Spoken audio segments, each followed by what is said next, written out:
Hey everybody, this is Dustin Gino, your RV specialist. So today we're working on a Transcend and coming up to catch up on Gino.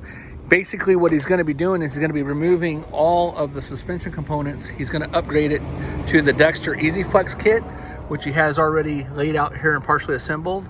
And then we're replacing all the brakes, backing plates, bearings, and the hubs. And so one of the things he wanted to show me was, go ahead and show me what's... So on the, would be the passenger side front, I noticed that the dust cap, this is what a brand new dust cap looks like. It was only installed about partially on this lip right here. It's supposed to meet flush with this little lip here.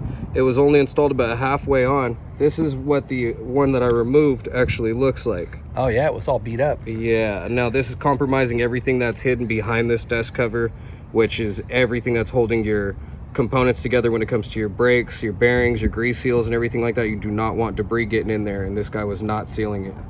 Yeah, exactly. And so a lot of times whenever we're doing these and we're replacing like the Wilburn kits, we're always using new dust caps just because of that. And I actually just was telling Gino here a second ago, and this is kind of why it sparked this, is that I said, hey, over the weekend I seen somebody went to Camping World and had a wheel bearing pack done, and they were mad because they could hear something rattling around in their coach, and literally 3 out of 4 dust caps were broken loose.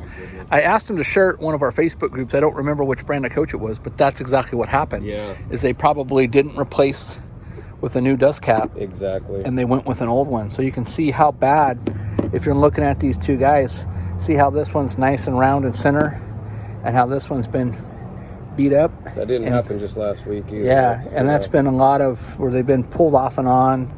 You know, you can see all the teeth mark and stuff over the different times. So that's probably been off and on there, which tells you that they've been doing their maintenance on it. But how were the bushings and everything too on the suspension? The bushings aren't so bad, but it did egg out the shackles. They were pretty well eaten away. It's going to need all new bushings.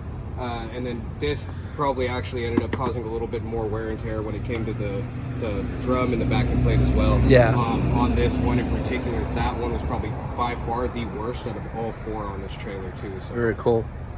Alrighty, then that's some of the stuff down there below, right? Yep. The This hubs, is all the yeah. old stuff right here. You can even see in one of these drums right here. Do you see how pitted this guy is from the shoe right there?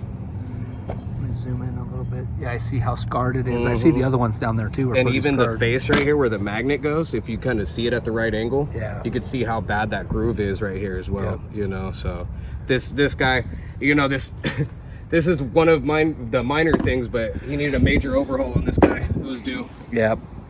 Well, so stay tuned for more. Thanks for joining us.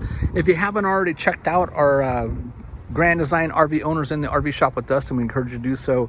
So again, like this Transcends in here, we're posting like updates, pictures, you know, stuff that we're using. So again, new bearing kits, you know, Dexter Easy Flex kit that we're upgrading to, Lippert backing plates. The axles are actually Lippert, and this is a 4,400 pound axle.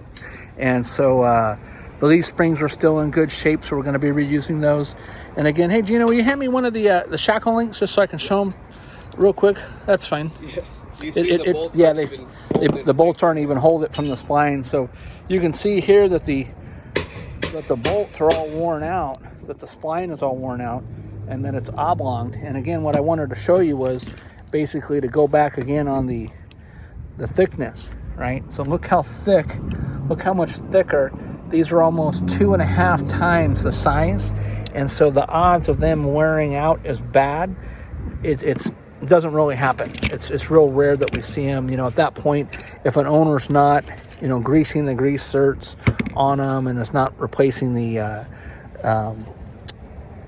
bushings as they're supposed to, the bronze bushings, then that's what'll cause that to damage. But if you're keeping up on it, you know, and I would say, depending, of course, you know, how much you travel, I would say probably grease your grease certs on your shackle links, on your springs, and on the Dexter Easy Flex kit, maybe every 4 to 6 months. I mean, if you're traveling more, I'd say go every 3, and it's just a squirt. And then, you know, the thing you got to do too is you got to pick up the weight off of the axles in order to get the grease to go in there. So the grease is not just going to naturally flow through it. You know, it also depends on if there's any debris or anything that's got caught in that little baby pinto there. So, you know, stay tuned for more. And again, thanks so much for watching.